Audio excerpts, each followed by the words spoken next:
Thank you very much, Sue, for inviting me to speak tonight and for that lovely introduction. So I'm going to talk to you specifically around the 5 top secrets that you can use to make change work for you. Now, I just want to get a feel for you because you've heard a bit about me and I'd love to get to know you as well. So how many of you here run your own bookkeeping business? So that's most of you. And how many of you are working for someone else doing the bookkeeping for them in their company as well? Fantastic. And some of you I know aren't bookkeepers, so you can raise your hands anyway to cover everyone in the room. Now, how many of you want to continue being able to offer great value to your clients, doing the bookkeeping that you do, while also being within the tax laws and regulations and making even more money in the next year? Yeah. Is that everyone? Fantastic. Then you're exactly where you need to be. So I'd like to know from you, how many of you hate change? A few of you? And how many of you love change? Fantastic. So we're about 50-50 split in the room. So what if I said to you, you're actually driving around the city and you're looking for that parking spot and you get that one of those metered ones, you know, with the metered stands? What is it that you need right then to secure that parking spot? Change. Yeah. So how many of you love change now? Yeah? So it's really a matter of perspective, isn't it? So we're gonna look at that tonight. But before I go into that, I want to share with you a story to really bring home the idea of change a bit more. So about 2 months ago, I completed my first ever marathon. And I was pretty excited about that because it was actually 2 years in the making. So 2 years ago, approximately this time in 2007, I made a decision that I wanted to get fit because I'd gotten married. And you know how when you get married, you put on a bit of weight? Well, I was carrying a bit of that. And so I had this idea, I'm going to get fit and really sort of take charge of my life. And I felt a bit guilty talking to my patients about getting fit when I myself, wasn't really living that.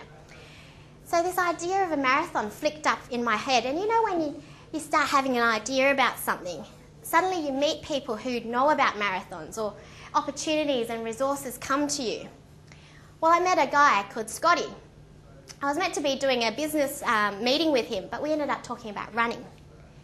He'd ran his first marathon 12 months ago, before me, and he shared with me his experiences of the run, how he got fitter, how he learnt so much about himself as a person through running, and he talked about the finish line. He said it was indescribable. In fact, he said, having crossed that line, the biggest thing he learnt was that he could do anything.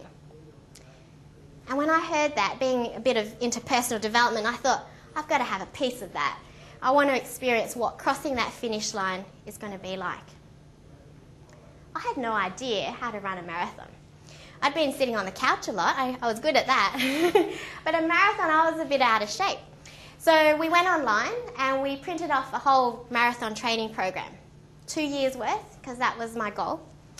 And Monday's schedule was boot camp, Tuesdays was hills, Wednesdays was swimming, Thursday was boxing, Friday was another speed session, and then Saturday and Sunday was a long run and possibly a rest day. And I looked at that training schedule and I just went, oh my goodness. Wouldn't you agree? It was pretty overwhelming. And 2 years commitment to do this training. And I thought, oh goodness. So I thought I need more information. Where can I find out more about marathons? So I started going online. And Scotty lent me a book, How to Run 52 Marathons in 52 Weeks. This guy had done it across America. He'd run 52 marathons. And after reading that book, I thought, one marathon is okay. If he can do 52, I can certainly do one. And I started with just a few sessions a week to get into shape.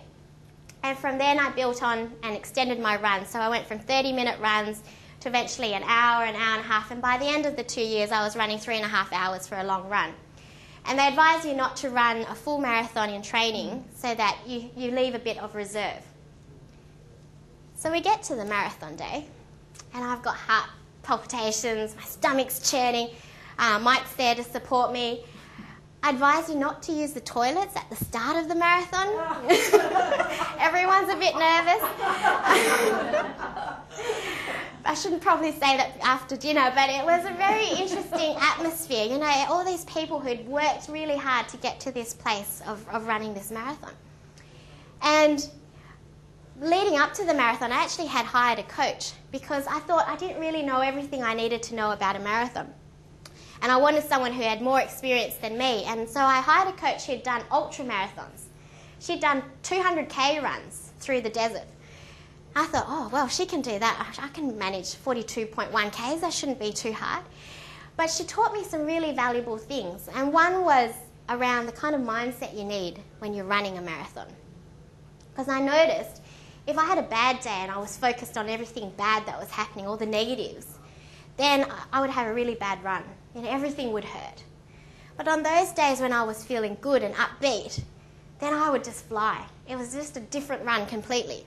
So I started to train my mind more around the kind of runs that I wanted. I actually visualised the course, looked at the map, saw the outline of where I had to turn, what sort of drinks I'd need along the run, and I really had my belt all kitted out for the race. But the other thing that she helped me with was around stretching what I thought was possible. So up until that point, I didn't think of myself as a sprinter. You know, I'm little, I was never a quick runner. But in that time of training, she kept pushing me to get faster and faster. And there was one training session where I actually was running at about 20k's an hour.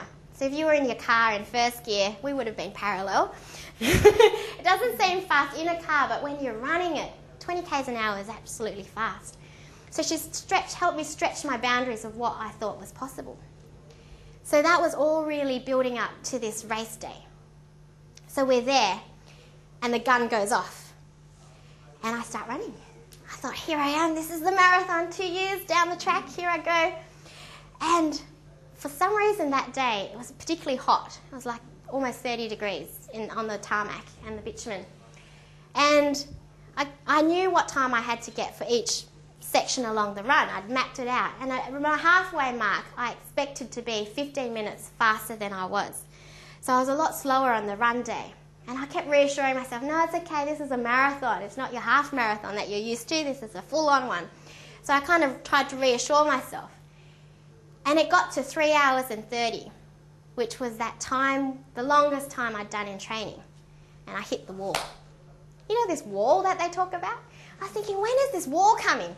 I felt the wall. 3 hours 30, I hit the wall, and I'm running up this steep hill. I'm trying to run. And I look next to me, and the lady's just walking up the hill, and I'm running, and she's going faster than I can run. And I looked at her, and she goes, psst, psst. And I said, what? And she goes, just have a rest. Walk a little bit. I'm walking faster than you can run. And I looked around me. Everyone else was walking. This is around 30k mark. Other people were hitting the wall too. And in other runs, around this point was when I started to chase people down. I'd actually look for someone ahead of me. But everyone ahead of me was walking too. So there wasn't really much of a guidance in terms of who to follow because everyone else was walking. And I thought, oh, I really need a break here. So I started walking with her. And we started having a chat. And she was really friendly. She wanted to walk the rest of the way. And I'm thinking, oh man, this is against my plan. I wasn't going to walk, and here I am having a nice old chat. So I said to her, next traffic light, I'm going to start running again. So we get to the next traffic light, and we're having so much fun that I keep chatting and walking along. And I thought, no, I've got a goal. My goal is to run this marathon. It's not a walkathon, it's a marathon, right? This is 2 years of training. So I said to her, it's been lovely chatting with you, but I really want to finish this run strong. So at the next lights, I finally left her. She was comfortable, she was fun, but I really needed to get back onto my goal.